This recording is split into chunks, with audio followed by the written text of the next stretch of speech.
Hello बच्चों, तो मैं मनीष सिंह आप सभी लोगों के समक्ष एक बार पुनः उपस्थित हूं। तो आज हम इस वीडियो लेक्चर में 5 मिनट के अंदर इन सभी ऑब्जेक्टिव क्वेश्चंस को सॉल्व करेंगे, ठीक है।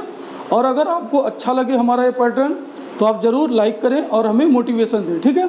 चलिए तो देखते हैं बच्चों, इंडियन साल्टपीटर का आणविक सूत्र क्या है। सबसे पहला फार्मूला है इंडियन साल्टपीटर का आणविक सूत्र क्या है। तो पहला ऑप्शन है बच्चों KCl potassium chloride, KNO3 potassium nitrate, NaNO3 sodium nitrate, MgCl2 magnesium chloride. तो आपको हमने कल बताया था बच्चों कि जो आपका NaNO3 होता है सोडियम नाइट्रेट वो होता है आपका चिली साल्टपीटर, जबकि KNO3 आपका क्या होता है बच्चों, ये आपका है इंडियन साल्टपीटर, ठीक है। तो आप नोट कर लीजिए, NaNO3 को आप बोलते हो चिली साल्टपीटर, KNO3 को आप बोलते हो इंडियन साल्टपीटर। तो आपका ऑप्शन नंबर सही हो जाएगा बी फॉर बॉम्बे। सेकंड है बच्चों NH3 अणु में कौन सा संकरण पाया जाता है, ठीक है। तो इसके लिए आपको बनाना पड़ेगा संरचना। यह नाइट्रोजन है बच्चों, और अब तक आपको याद हो गया होगा कि नाइट्रोजन के बाह्य कोश में 5 इलेक्ट्रॉन होते हैं, ठीक है। तो अगर यह 3 के साथ दोस्ती करता है तो इसके पास 2 इलेक्ट्रॉन बच जाते हैं, और इन 2 इलेक्ट्रॉन को हम लोन पेयर की तरह लिखते हैं। क्या लिखते हैं? लोन पेयर की तरह, ठीक है। इसी को बच्चों आप बोलते हो एकाकी युग्म इलेक्ट्रॉन। इसी को हम क्या कहते हैं? इसी को आप बोलते हो एकाकी युग्म इलेक्ट्रॉन, ठीक है। अब क्या करना है, जितने भी यहाँ पे बन रहे हैं यह, इसको आप बोलते हो क्या? इसको बोलोगे बॉन्ड पेयर, ठीक है। तो यह हो गया एक ये हो गया 2, और एक यह 3, और एक इसको आप मान लीजिए, इसको 1 मानेंगे, ठीक है। तो 1 2 3 और 4, तो क्या हो गया बच्चों? कुल 4 हो गया। कुल कितने हो गए? 4। फिर से समझिए, आपको इन सभी को बॉन्ड पेयर को काउंट कर लेना है। तो इसमें कुल बॉन्ड पेयर कितने हैं बच्चों? 3 बॉन्ड पेयर और एक क्या है बच्चों? Lone pair. तो 3 और 1 कितना हो गया? 4।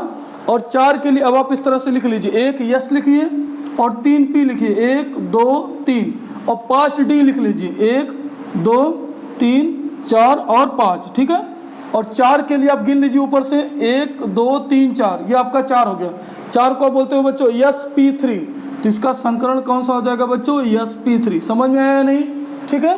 अगर कोई डाउट आप जरूर कमेंट करके हमें बताएं, ठीक है। तो sp3, 3 आपने बॉन्ड पेयर को काउंट कर लिया और एक लोन पेयर को, कुल 4 हो गए। 4 के लिए आप इस तरह से बना लीजिए, 1 यस और 3 पी को बोलते हैं sp3, ठीक है। तो ये हो गया आपका अमोनिया में कौन सा संकरण होगा बच्चों? sp3। नेक्स्ट क्वेश्चन चलते हैं। N2O4 तथा N2O5 में नाइट्रोजन की ऑक्सीकरण संख्या आपको काउंट करनी है, ठीक है बच्चों। तो नेक्स्ट क्वेश्चन है आपका N2O4 तथा N2O5 में नाइट्रोजन की ऑक्सीकरण संख्या। तो क्या करोगे बच्चों इसके लिए? आप देखो, N2O4 आप ऐसे बहुत आसानी से बता सकते हो, सॉल्व भी कर सकते हो। दोनों में नाइट्रोजन का ऑक्सीकरण निकालना है। तो ऑक्सीजन का -2 होता है, तो 4 ऑक्सीजन का कितना हो गया बच्चों? -8, ठीक है। तो इस पे अगर -8 होगा तो इस पे क्या हो जाएगा बच्चों? नाइट्रोजन पे +8। तो 2 नाइट्रोजन पे +8, तो 1 नाइट्रोजन पे कितना हो गया बच्चों? +4। कितना हो जाएगा? +4। तो देखिए किसमें पहले +4 लिखा है? तो पहले +4 यह लिखा है, ठीक है। +4 इसमें भी है, बट +4 इसमें बाद में है, ठीक है। N2O5 का आप देखते हैं, तो ऑक्सीजन का होता है -2, तो 5 ऑक्सीजन का -10। तो इस नाइट्रोजन पे, 2 नाइट्रोजन पे हो गया +10, तो 1 नाइट्रोजन पे +5। तो आपका ऑप्शन नंबर सही हो जाएगा डी, ठीक है। डी फॉर डेनमार्क, +4 और +5 हो जाएगा ऑक्सीकरण संख्या। नेक्स्ट बच्चों, ऑस्टवाल्ड प्रक्रम द्वारा क्या बनाया जाता है? तो पहला ऑप्शन है H2SO4 बनाया जाता है, सल्फ्यूरिक एसिड। तो आपने पढ़ा था H2SO4 तो बनाते हैं संपर्क प्रक्रम के द्वारा या कॉन्टैक्ट प्रोसेस के द्वारा। HNO3 नाइट्रिक एसिड हमने पढ़ा था ऑस्टवाल्ड प्रक्रम के द्वारा बनाया जाता है, ठीक है। जबकि अमोनिया का निर्माण हैबर प्रक्रम के द्वारा। और नेक्स्ट ऑप्शन है सही, ठीक है, सभी। तो इसमें आपका कौन सा हो जाएगा? बी, नाइट्रिक अम्ल। नाइट्रिक अम्ल ऑस्टवाल्ड प्रक्रम, सल्फ्यूरिक अम्ल संपर्क प्रक्रम, और HNO3 को हैबर प्रक्रम के द्वारा। नेक्स्ट है N2O5 में नाइट्रोजन की सहसंयोजकता क्या है? तो इसके लिए पहले आपको बनाना पड़ेगा N2O5 का संरचना। तो 2 नाइट्रोजन होता है और 5 ऑक्सीजन, ठीक है बच्चों। तो 1 ऑक्सीजन ये हो गया, 1 ऑक्सीजन ये 2, 1 ऑक्सीजन ये 3, 1 ऑक्सीजन ये बना लो 4, और 1 ऑक्सीजन ये 5, ठीक है।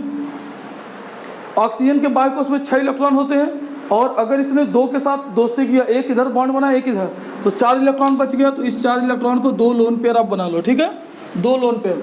नेक्स्ट देखो बच्चों, यहाँ पे नाइट्रोजन के पास कितने होते हैं?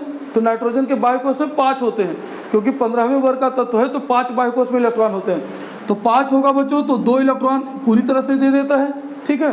और उसके बाद क्या करेगा बच्चों, यहाँ पे 2 बॉन्ड बना लेगा इस ऑक्सीजन के साथ, इस ऑक्सीजन के साथ 2 बॉन्ड बना लेगा। तो 2 इलेक्ट्रॉन अपने यहाँ खर्च कर दिया, 2 इलेक्ट्रॉन यहाँ 4 और 1 इलेक्ट्रॉन इधर 5। इसी तरह से ये भी, ठीक है। अब देखिए बच्चों, यहाँ पे क्या इसको पूरी तरह से दे दिया हुआ। अब इसके देखते हैं कि इसके साथ संयोजकता क्या है। तो इसने कितने इलेक्ट्रॉन खर्च किया, 1 इलेक्ट्रॉन यहाँ, 1 इलेक्ट्रॉन यहाँ 2, 1 यहाँ पे 1 बंद बनाने में, यह तो 3 बंद हो गया, 1 बंद यह, 1 बंद यह 2, 1 बंद यह 3 और 1 बंद यह 4। तो कुल 4 बंद बनाए हैं बच्चों। तो इसके साथ संयोजकता कितनी हो जाएगी, तो इसकी साथ संयोजकता हो जाएगी कितनी, 4। ऑप्शन नंबर डी, ठीक है। नेक्स्ट बच्चों, होम्स सिग्नलों में निम्न में से किसका प्रयोग किया जाता है। पहला ऑप्शन है फास्फीन, दूसरा ऑप्शन है फास्जीन, तीसरा है अमोनिया और चौथा है कोई नहीं, ठीक है।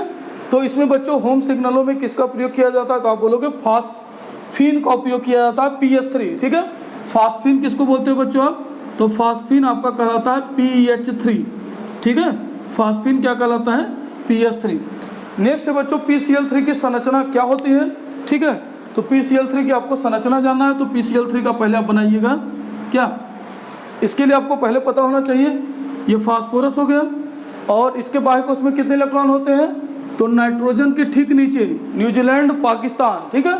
और इसका होता है 7, तो 2 और 5 लिखते हैं, इसका 15, तो इसको लिखते हैं 2, 8 और 5। तो दोनों के बाह्य कोश में कितने इलेक्ट्रॉन होते हैं, 5 इलेक्ट्रॉन। तो अगर 5 बाह्य कोश में इलेक्ट्रॉन है बच्चों, PCl3 बना रहा है, मतलब कितने के साथ फ्रेंडशिप कर रहा है, 3 क्लोरीन के साथ। तो 1 क्लोरीन, 2 क्लोरीन और ये हो गया 3 क्लोरीन। तो 2 बच गए इलेक्ट्रॉन, 2 का मतलब है लोन पेयर ऑफ इलेक्ट्रॉन, ठीक है।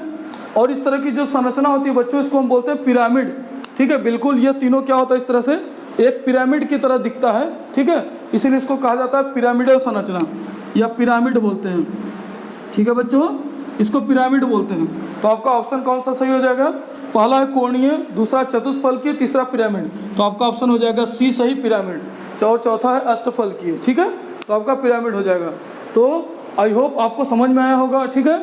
अगर हमने समझाने में आपको कामयाब हो पाया, आपको अच्छे से समझा पाया, तो प्लीज़ चैनल को लाइक करिए, सब्सक्राइब करिए, अपने फ्रेंड के साथ शेयर करिए, जिससे हमें मोटिवेशन मिले। Thank you.